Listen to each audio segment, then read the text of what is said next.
this year's GDC, we caught up with some of the guys from Wrong Organ, the developers behind the psychological horror game Mouthwashing and the surreal horror game How Fish Is Made.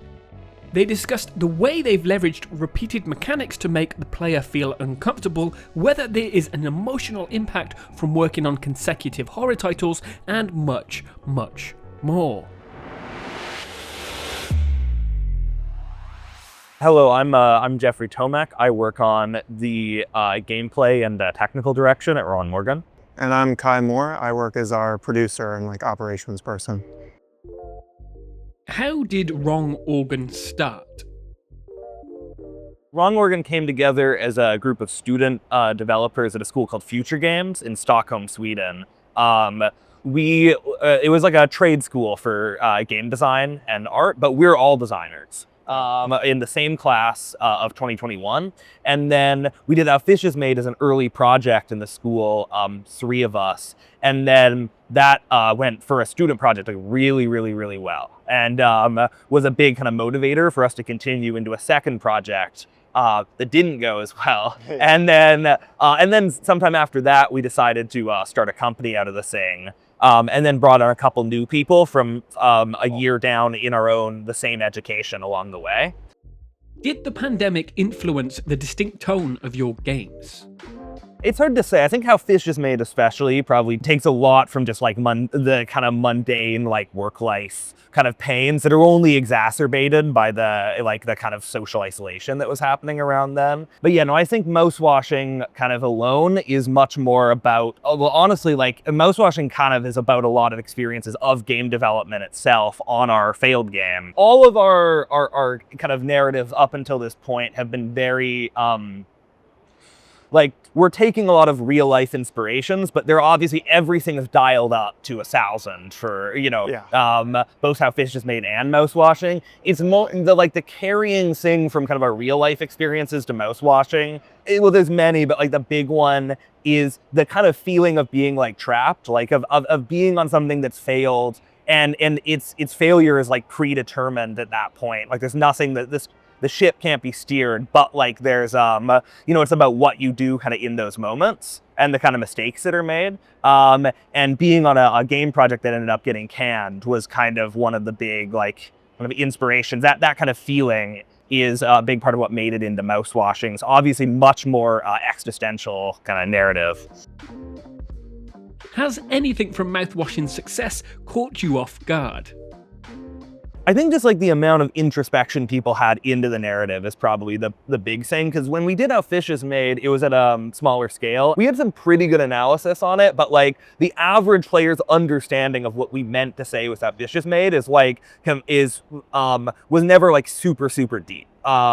And we kind of expected it to be pretty similar with Mouthwashing, that like a lot of things would kind of fly over people's heads. And that happened a little bit at first, as it always does. I mean, these stories, it's not like we've made a story here that's deliberately easy to like parse. So it's kind of the expectation, but I was shocked by just how much the community kind of enforces this like, there's kind of this greater consciousness around Mouthwashing where people kind of share a lot of these kind of like learnings from the game that have kind of accumulated in people.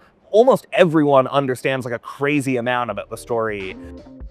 Has working on consecutive horror games taken any emotional toll? It's interesting. I think you'd think it would have more of an effect. Honestly, it doesn't really. Like it's just not that bad.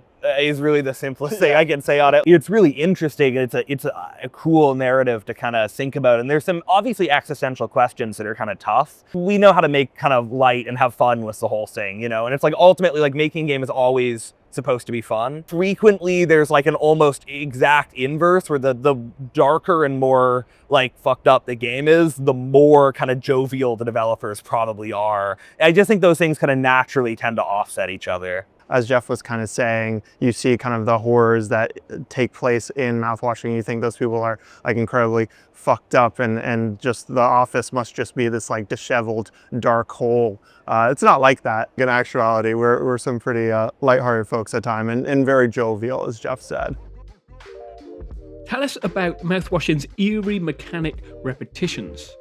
a lot of like Mouthwashing's kind of mechanical vision is based around this idea of introducing some kind of element in gameplay, and then generally trying to always find like a reuse spot to subvert it later in a disturbing way. So like the cutting off Curly's leg with the knife and cutting the cake open are deliberately kind of match each other exactly. They actually fun fact, the initial plan for the cake cutting segment, it was actually supposed to have like a match cut where it cuts to you cutting Curly's leg in the future for like a couple frames in the middle. So they're actually the exact same cutting thing. They're meant so we could just like move between them seamlessly, which we didn't end up doing just for the final pacing of the game. But yeah, we do a couple things. The axe chopping is used in that kind of way, the idea of the feeding, and we really wanted this kind of to use whatever mechanics we have to kind of just create this feeling of just like making the player do things they just don't want to do.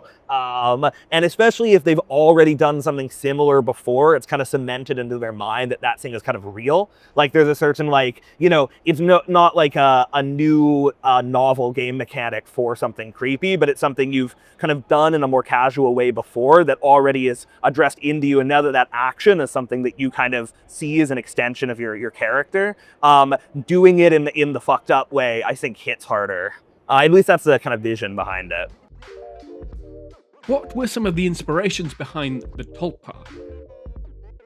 Yeah, so in terms of kind of what we wanted out of the Tulpar, because that is definitely one of the when Johanna, our writer and kind of creative director, like first presented us with Mouthwashing, the space of the Tulpar was a huge part of kind of the vision of that. Specifically, this kind of oppressive sunset that covers everything. But in general, like there were kind of a couple key design philosophies we took with the ship. One of the big ones is that it was never supposed to look outwardsly like a spaceship, like not too much. The cockpit is by far the most like spaceship-y space, and that's very intentional. But in general, like, initially in the project, we weren't even sure if we wanted the player to be confident they were actually in space. Like, we kind of had some, like, Cloverfield Lane kind of inspirations where we were hoping that, like, though the game was always supposed to actually be in space, that, like, players may doubt that and think that we have some kind of twist planned where we're going to reveal that they aren't even in space at all. So like there's no windows, you can never see outside.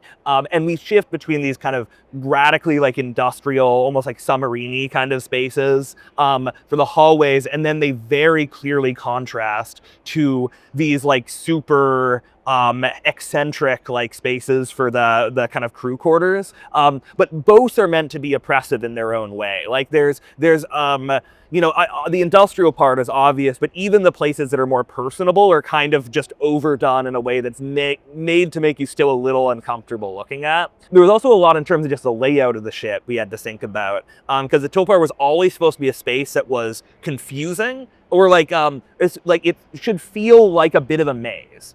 We wanted it to always be really small in actuality and for players to always get where they're supposed to go, but that there should be an amount of anxiety in traversing the environment that just makes the space feel uncomfortable. And uncomfortable is really the key thing with almost everything in Mouthwashing, is that it's just like, we're really just trying to make, kind of push the player's buttons as much as we can. What were some of the inspirations behind Mouthwashing as a whole? So a lot of Mouthwashing's inspirations are very like film-based. That's especially in terms of like aesthetic design and stuff. But in general, like that kind of confinement horror, like Iron Lung, is definitely like an inspiration for kind of the space and how we do it.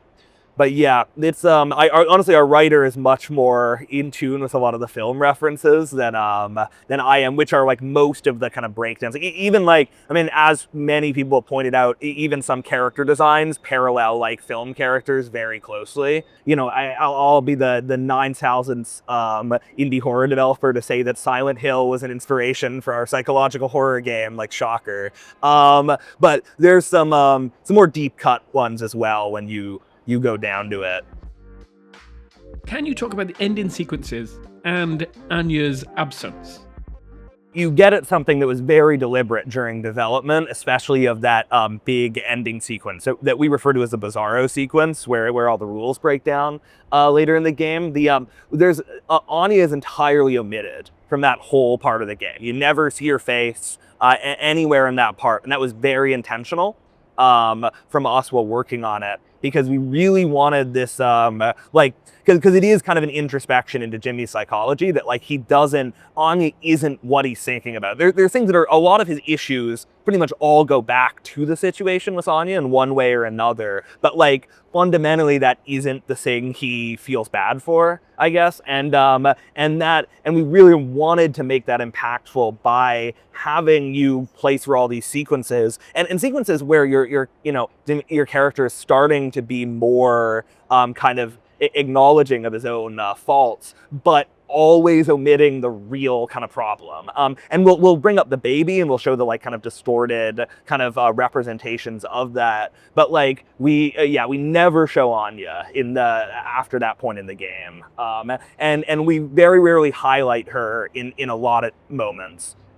Just to kind of drive home, because at the end of the day, this is a first-person game. Like, you are playing as Jimmy and you are playing as Curly, and like neither of them have the like perfect view on this whole situation.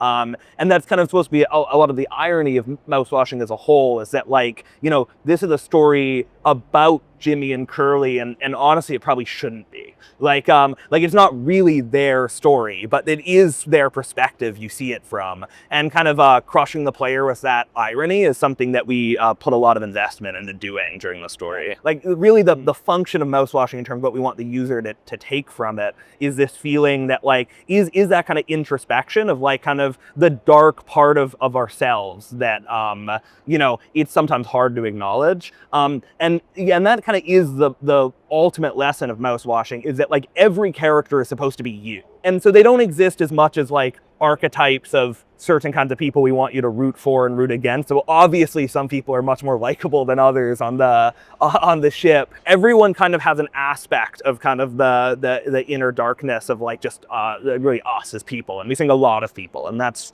something that we kind of want people to think about while playing it.